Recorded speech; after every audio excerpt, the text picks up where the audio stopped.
What's up? Super J is live here on Late Night Wrestling Talk, where we talk about WWE wrestling fun, and we just have a good old time. Talk about different topics, different wrestling events coming up in the past. How's everybody doing? Just starting to come on. Thank you for joining. Do appreciate it. How you doing? The Joker in the house. Everybody just getting ready to sign on. How's everybody doing? How the fuck everybody doing, huh? Everybody getting ready to have a good night? That's what I'm getting ready to have a good night. I'm about to put this Goldberg ring together in a little bit. About to go ahead after late night wrestling talk. I'm gonna put that together. Check that Goldberg figure out. Probably do a Goldberg matchup. Got to do a Goldberg Undertaker here in the future. Got to do Goldberg Roman Reigns. A whole lot of cool stuff. Everybody, how y'all doing? Shout outs to everybody coming on here. I do appreciate it. Thanks to everybody that's watching the cool wrestling videos on a daily basis that I try to do for you guys. Some are good, some are bad, some are lots of fun, and some aren't. But I try to be creative with it and give you guys some fun. But as you guys know, No Mercy's coming up this Sunday. WWE Raw brand event. Got two big matches. You got Cena versus Reigns. First time ever on a big time pay per view like this. And then also, of course, Braun Strowman going after Brock Lesnar for the Universal Championship. So we're excited for that. I'm going to do a preview video where I go ahead and talk about No Mercy, and we'll take it from there. Probably going to do that tomorrow at some time, so you guys can check that out. You guys can go ahead and compare some of your notes and some of your predictions with mine, and we'll see what happens on Sunday. And of course, Hell in a Cell's in a few weeks. I'm going to be there live with Kid Wrestling and WWE Hell in a Cell. Hopefully, Shane McMahon's going to do something crazy off of that cell. That's about the only way they're going to sell this pay per view, in my opinion. They've just been having some stupid stuff with Jinder Mahal and Shinsuke Nakamura over the last few weeks. We haven't even seen Bobby Roode on SmackDown Live TV, and we just had the return of Rusev here just in the past few days. But overall, SmackDown was terrible on Tuesday. It was utter garbage. We saw Randy Orton fight the artist again, but it was a pretty cool RKO to end it. I did enjoy that. But, overall, it was a terrible show.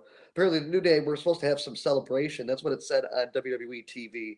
And then I went ahead and turned it on, and the New Day ended up fighting Mojo Rawley and Zack Ryder, the Hype Bros. And the New Day won in about 5 or 6 minutes. But after the match in backstage, you got to see Mojo Rawley and Zack Ryder. They're starting to, have some friction in between the team, and we don't know exactly what's going to happen there. But it does appear that they're going to have either a heel turn and where they will be bad guys, or else they're going to break the team up. So we'll see what happens there. I don't know if anybody really cares, but I usually go to a live event probably a couple times a year. You know what I mean? This is to be the first pay-per-view in Detroit since Night of Champions back in 2013, so I'm really excited for it. It's going to be in the brand new Little Caesars Arena where the Red Wings play and also the Detroit Pistons. So it's going to be a brand new event, brand new, Hell in a Cell pay-per-view. It's never been to Detroit, so that's something new for everybody. I've never seen a Hell in a Cell match, so I'm pretty curious to see what it looks like live. I've been to WrestleMania 33 this year. Went to NXT Takeover Orlando the night before. Also went to WrestleMania 23, 24, and 25 years ago. Even got to see Unforgiven 2008, which was in Cleveland, Ohio. I've got to see Survivor Series 99, World War III 1997, and 1998 from WCW. Got to see Halloween Havoc 94 and 95 live. Got to even see WWE Vengeance 2002 when The Rock won the title that night from Kurt Angle and The Undertaker in a triple threat match. That was pretty cool. Brock Lesnar also fought RVD in that one. But I've been to some pretty cool live events over the years. And yeah, believe it or not, guys, I'm not too far away from 8 Mile, which is right outside of Detroit. That's where Eminem was actually from. And it's pretty wild that you would go ahead and say that. So that's pretty cool. Eminem actually used to live like a block away from me back when I was growing up, probably like 10, 12, 13 years old. He was actually just, starting to get big, and he just had moved out of the neighborhood. But he used to play basketball on the basketball court at the park, and there was all kinds of bumper stickers that said Slim Shady this side up and stuff like that. And it was all, Eminem. He used to play basketball right there at the park. But that's pretty cool. And I don't know if Eminem's a wrestling fan, but some other big movie stars and music, you know, uh, stars are. But the WWE, as far as Monday Night Raw, they've been doing a great job putting talent over, and in my opinion, the roster is stacked with past, present, and future guys. And Raw is obviously the best brand right now, but in my opinion, SmackDown Live needs a little bit of work right now, and I'm kind of disappointed because I'm going to Hell in a Cell here in a few weeks, and I don't know what exactly SmackDown's doing. They've got Dolph Ziggler coming out like a fool, doing people's entrances every week for the last few weeks, and that's stupid. I just hope it leads to a glorious DDT by Bobby Roode, and Dolph Ziggler fights Bobby Roode at Hell in a Cell. I think that'd be a cool one-on-one match. I do hope that Baron Corbin, AJ Styles, and Ty Dillinger fight in a triple threat match in Detroit at Hell in a Cell. I'd like to see that.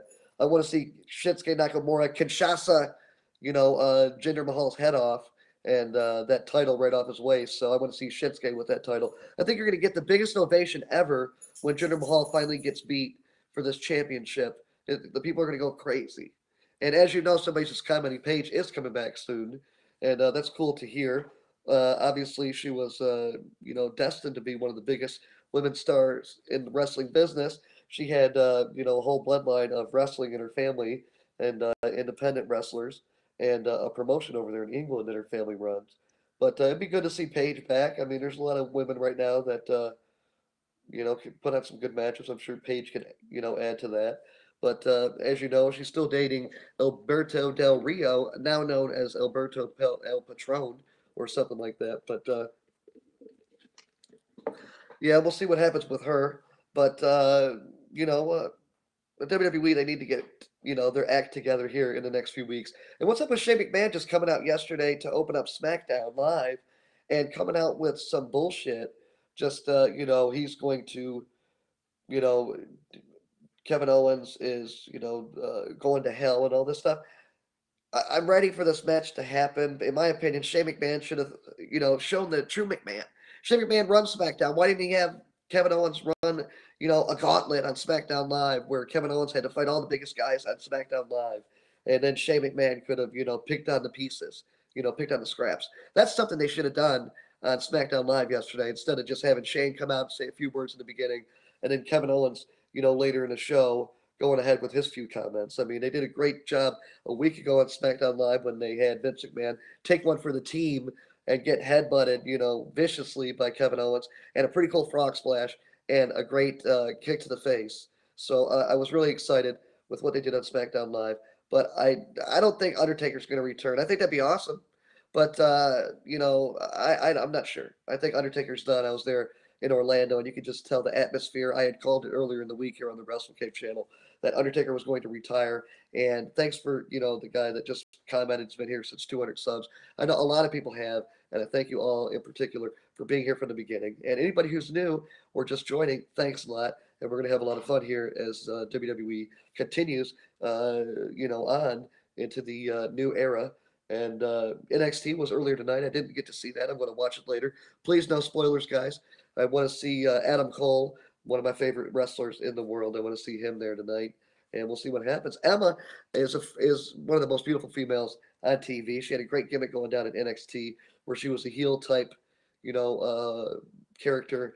And ever since she came back to WWE after injury on Monday Night Raw brand, she really hasn't been doing much.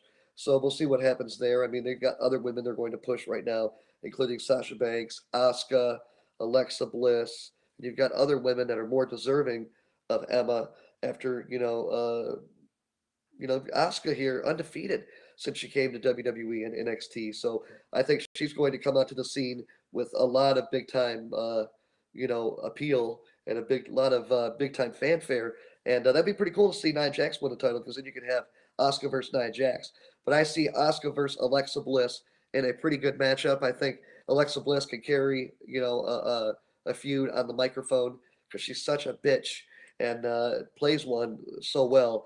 And then you have Asuka, who could come up as the baby face, brand new star on the scene on Raw, and then she could choke out Alexa Bliss and win that championship. But we'll see what happens. Roman or Cena at No Mercy. I got to take Roman Reigns here, guys. I don't understand why Roman Reigns would lose to John Cena when John Cena's just going back to Hollywood. So I can't see Roman Reigns losing. I see a spear and a victory for the big dog at No Mercy. And John Cena has no reason to win this match here, in my opinion. WWE's got no reason to give him the W, considering Roman Reigns is the biggest star they have right now. It's the Roman Empire. That's right, Ricardo Perez. And we'll see what happens. I'm a fan of Roman Reigns. John Cena, I've got a lot of respect for. I'm not a big fan of him, but we'll see what happens. Brock Lesnar, Braun Strowman. Of course, I'm taking Braun Strowman, guys. I mean, he's been dominating the beast. Brock Lesnar. Brock Lesnar's held his championship, the Universal Championship, since WrestleMania 33 when he defeated Goldberg.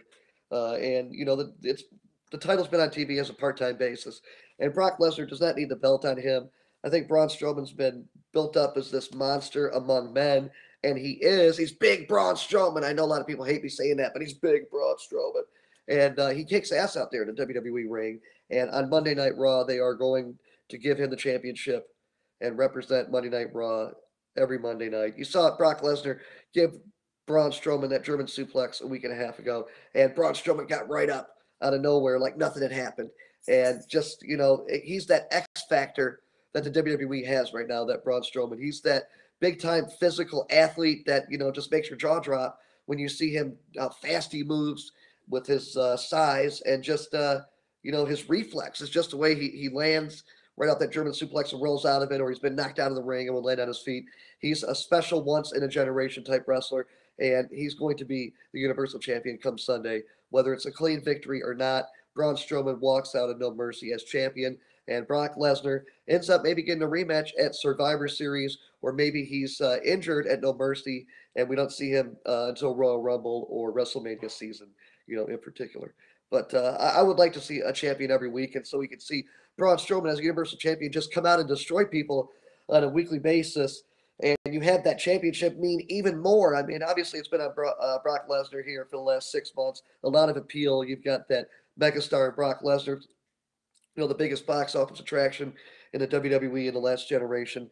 And he goes out there and he is a shock and awe type competitor. He shocks you, and you get left in awe of just his physical ability. And when you put Brock Lesnar and Braun Strowman together, I mean, it's special. And you saw at SummerSlam when it was a Fatal 4-Way with Samoa Joe, Reigns, and then Lesnar and Strowman. When you saw Strowman and Lesnar in the ring together, people just are in awe. They're just waiting for it. It's that once in a generation type feud that gets people behind it, and you just have to see it. And I'm so excited they're doing it now here in September. I would have expected them to save it for WrestleMania, but you've got to strike while the oven is hot, so to speak. And Braun Strowman, how can the destruction that he's left, even with a short injury out for a month and a half. Braun Strowman has not missed a beat, and he should, and he will win the Universal Championship come Sunday, and then probably feud with Roman Reigns and John Cena and Seth Rollins, Dean Ambrose, and another host of guys on Monday Night Raw that could really do well for this. But one thing in particular I'm not excited for is how they're treating the Hardy Boys over on Monday Night Raw. I feel like they don't have anything for them to do, and I don't know why they're doing this. Obviously, the broken gimmick was a big part of the Hardy Boys getting resurrected on the independent scene, their careers, and I'm not really sure what WWE is doing with them right now. I hope they go ahead and split them into single stars, so we can have Jeff Hardy and Matt Hardy get a run at the Intercontinental or the U.S. Championship, or maybe even the World Championship, WWE Championship, or the Universal title. So we'll see what happens. But the Hardy Boys are definitely not getting treated the way that they deserve after giving so many years to WWE. And obviously they're big merchandise sellers. You see new merchandise almost every couple weeks with the Hardy Boys since they've been back. But Jeff Hardy, he's one of the best. And some of the house shows, he's been bringing the face paint back. And, I thought maybe a few months ago they were doing that. And I thought maybe they were getting ready to put him on a singles run at that time. And they ended up not doing it. So we'll see what happens. Thanks, Ricardo Perez, for your comment and your compliment about the cool videos. I try to like I said, I try to be creative, give you guys fun stuff to watch. I even got more accessories that I purchased over here in the last few weeks, and I'm gonna do a Cage of Doom here this week with a 2 cage match. I know Jace Ball is out there. He's a little one that has his own YouTube channel and some of his buddies. And Jace has asked me to do a fatal four-way match with the Undertaker, Jason Jordan, CM Punk, and John Cena. And I just haven't got around to doing it, and I've got to do it. And he keeps asking me, and I've put it off for like a week and a half now, and I've got to do it because you're my fans, and I got to give you guys what you want. That's all part of the channel, right? I mean, I want you guys to come here, have fun, be entertained, whether you're, how old you are, and whether you're a kid or you're a kid at heart. WWE should be your happy place because it sure is mine. And able, we're lucky, for in this day and age to be able to have, these action figures that they're made so great. Even these LED lights, you can make your own stage like this.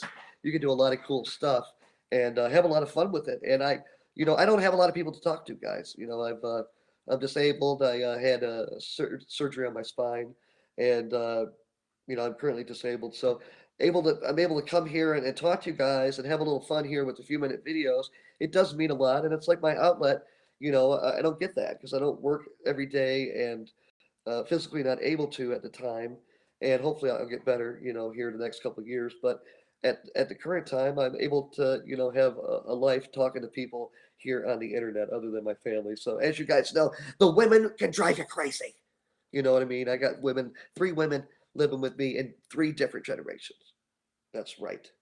I don't know what more to say about that, but you understand it. One woman makes you crazy.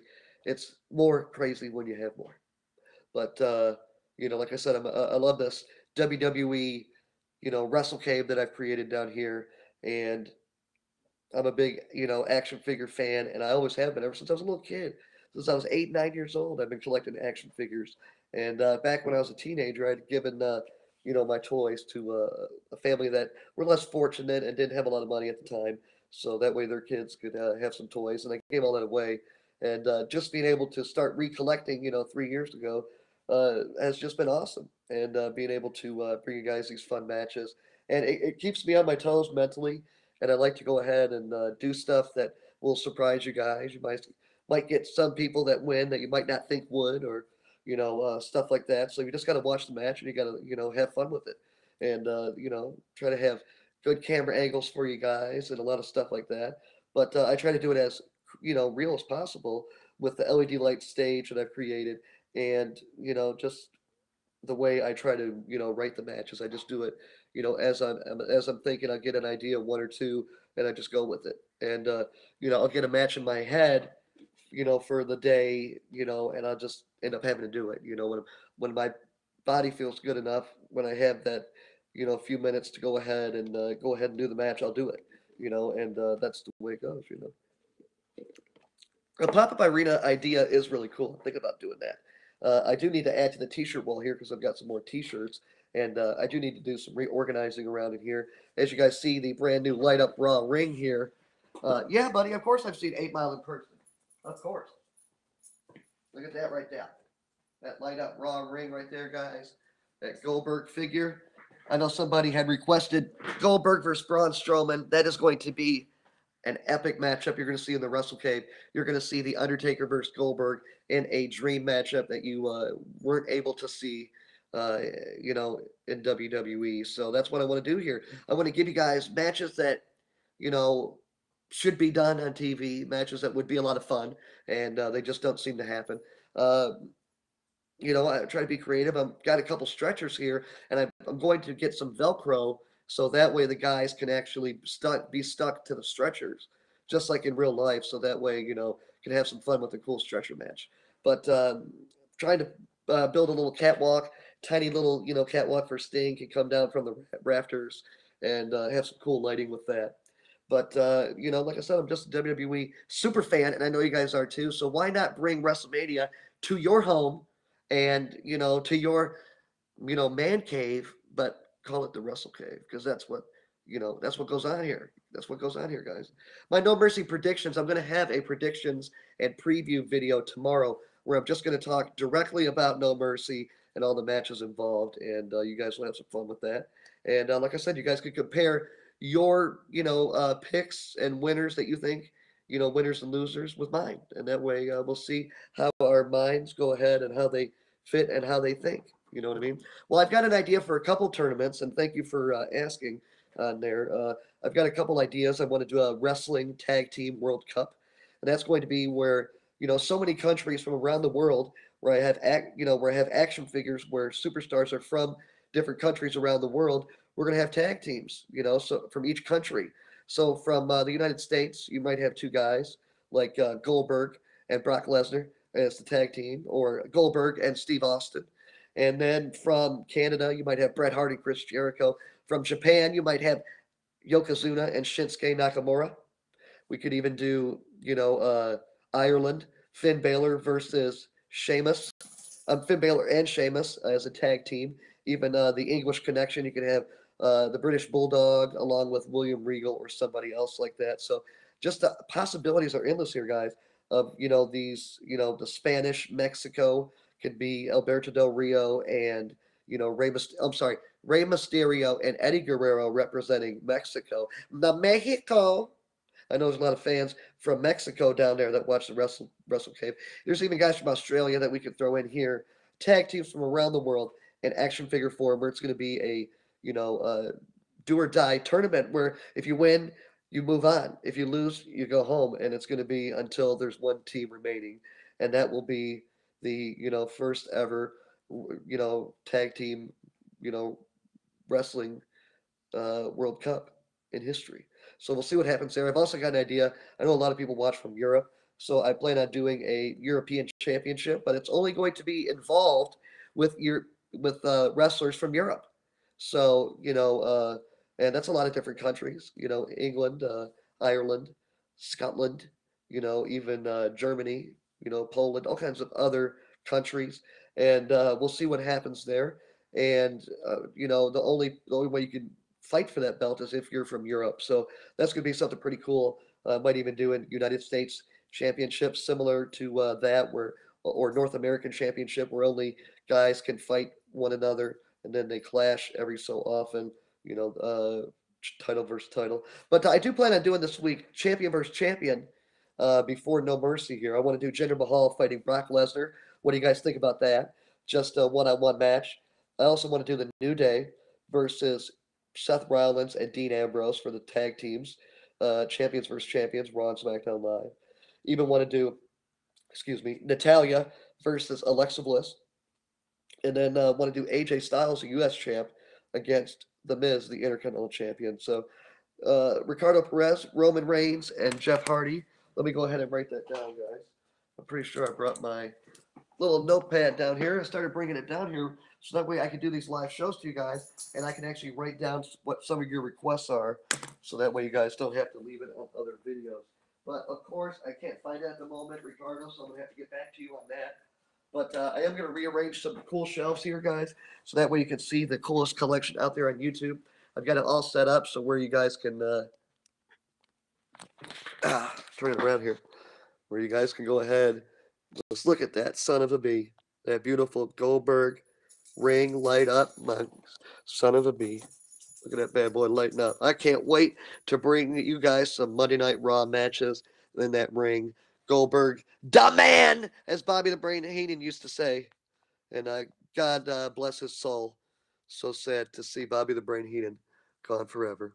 One of my favorite commentators of all time, and I sure as hell did, enjoy listening to him behind the commentator's desk. I mean, he was just hilarious, guys. You got to listen to Royal Rumble 1992 when he was hoping for Ric Flair to win. Bobby the Brain Heenan always hated Hulk Hogan, and it was just awesome when they would go ahead and be fighting from time to time and constantly arguing. And Bobby the Brain Heenan always wanted Hogan to lose, and that was when Hogan was a good guy, and Bobby the Brain Heenan was a bad, commentator who was a heel commentator. He always cheered for the bad guys. And then when Bobby the Brain Heenan was in WCW and Hulk Hogan turned black and white NWO Hollywood style, Bobby the Brain Heenan, still hated Hogan.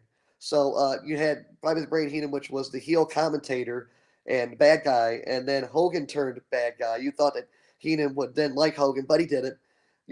Bobby the Brain Heenan always hated Hulk Hogan for, pretty much 10 or 15 years of being in the business with Hulk Hogan up top. But show you guys some of the coolest stuff here in the Wrestle Cave. I've got it set up to where you guys can see all the champions set up. with starting on the left with Neville with that brand new Cruiserweight Championship.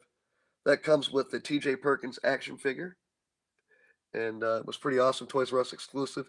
You got The Miz, the Intercontinental Champion, with his newly pregnant wife, Maryse. You've even got Bo Dallas and Curtis Axel. You've got Brock Lesnar. You got Paul Heyman right behind him in that Suplex City t-shirt. How awesome is that? You got the brand new boss, Alexa Bliss. That's right, the WWE Raw Women's Champion with that beautiful belt, guys. A Walgreens exclusive action figure. That boss, Sasha Banks, right here. As you can see, she's got the knuckle cuffs, brass knuckles. She's got the boss necklace. She's got the stylish sunglasses. It looks amazing. Alexa Bliss. What more can you say? She looks like Harley Quinn out of Suicide Squad. She looks epic with that red and white belt on her. You've even got you know, the girl that's not like most girls right there. Nia Jax, ready to squash somebody. Dana Brooke, where's she been? You've even got, that's right, the inflatable girl, Bailey. And of course, everybody's favorite, Emma, right behind her. And as you can see, they've got Seth Rollins and Dean Ambrose are with the tag team titles of Monday Night Raw, but they are not out yet. So as soon as those figures are out, they should be coming out with a Elite Gallows and Anderson, and I will be getting it. So those red title belts will be here. But that's probably going to be the next few months. So check out for that. And just the, giant roster of Monday Night Raw guys that the Revival are soon to return. You've got the Big Show in the back injured, Big Cass injured as well. You've got Finn Balor, Bray Wyatt, Kalisto, Roman Reigns, Jason Jordan. He's gold-blooded. The Hardy Boys, Samoa Joe, who's injured, and just a great roster for Monday Night Raw. And then on SmackDown Live, an equally good show. Well, I can't say that. My bad, guys. But SmackDown Live certainly is entertaining, or it was. But they've got an entertaining, talented roster, guys. You can see the champions starting on the left. You got the U.S. champ, AJ Styles, the phenomenal one, who should be the real champ. Not Jinder Mahal, but nevertheless, you got the modern day Maharaja Jinder Mahal in the WWE Championship. Hopefully, that man right there, Shinsuke Nakamura, will Kinshasa Jinder Mahal's head off at Hell in a Cell in Detroit and become the new champ. We've even got the Viper, the Randy Orton. That's right. Who just lost to Rusev in like 8 seconds. But they're going to have a match at Hell in a Cell. And, of course, it's going to be an RKO out of nowhere. And then you got Shane McMahon and Kevin Owens. I'm trying to do like Raw and SmackDown. Whatever's the biggest feud between two guys on the show, I'm going to go ahead and put it up front. So right above the logo there, you see Shane O'Mac and Kevin Owens who are getting ready for their bitter matchup at WWE Hell in a Cell. You've got the women's champ on SmackDown Live, Natalya. They haven't made that white and blue belt yet, but as soon as they have it available, I will get it. That's also going to be a Walgreens exclusive coming out in the next few months. You've got the New Day, Big E, Kofi, and Xavier Woods with those beautiful SmackDown Live Tag Team Championships. That's right, Big E, Xavier Woods, Kofi Kingston. They are the New Day. And I'm going to try to get a brand new set of New Day guys. They've got a brand new Elite set that just had them come out in orange and blue and white. So I'm going to try to get that. I really do like those colors on the New Day. But that way you guys can see them a little bit better. It's hard to, wrestle with Xavier Woods has got this afro, like Morticia or whatever out of the Addams family or somebody. But anyway, the Usos right behind them, who have been done some of the best tag team work in the WWE this year. You got Rusev, Kevin Owens, you got Baron Corbin, who just seems to get buried week after week. You've got Chris Jericho with the list. Luke Harper, that's right, Luke Harper on his own. We don't know what he's doing, but who really cares? Just another talented wrestler not getting utilized in WWE TV. Same thing with Sami Zayn, who could be the champion, guys. I mean, at least United States champion. I mean, one of the greatest wrestlers in the WWE today, Sami Zayn, obviously getting, underutilized and just terrible to see. You got Chad Gable and Shelton Benjamin, the newest tag team together on SmackDown Live. Those guys are destined to be good, but I don't really see the chemistry between them right now. Hopefully it will, continue to get better as these two wrestlers start to wrestle with one another more at house shows and on TV. And then the Ascension, who have, been buried on SmackDown Live, and, the newly returned Zack Ryder here on the left, and Mojo Rawley, the Andre the Giant Memorial Battle Royal winner, and he's holding the trophy there for WrestleMania 33. But just a lot of talent in the WWE, guys. You see them in action figure form, and even more. I mean, I don't have the Bobby Roode figure yet because they haven't made it yet. But Bobby Roode's going, to straight to the shelf as soon as they come out with it at NXT exclusive at Target when that series comes out. But as you guys know, Toys R Us going bankrupt. We'll see what happens there. You guys check out the Coolest Damn Place to get your action figure fun and your action figure fix on YouTube. Super J's bringing you guys the coolest videos, the coolest collection, coolest dude bringing you guys reviews, action figure matches, late night wrestling talk with Super J. I'm going to start doing it again. I know I haven't been doing it. I thank you guys for watching. I'll see you guys later. Peace, love, and chicken grease.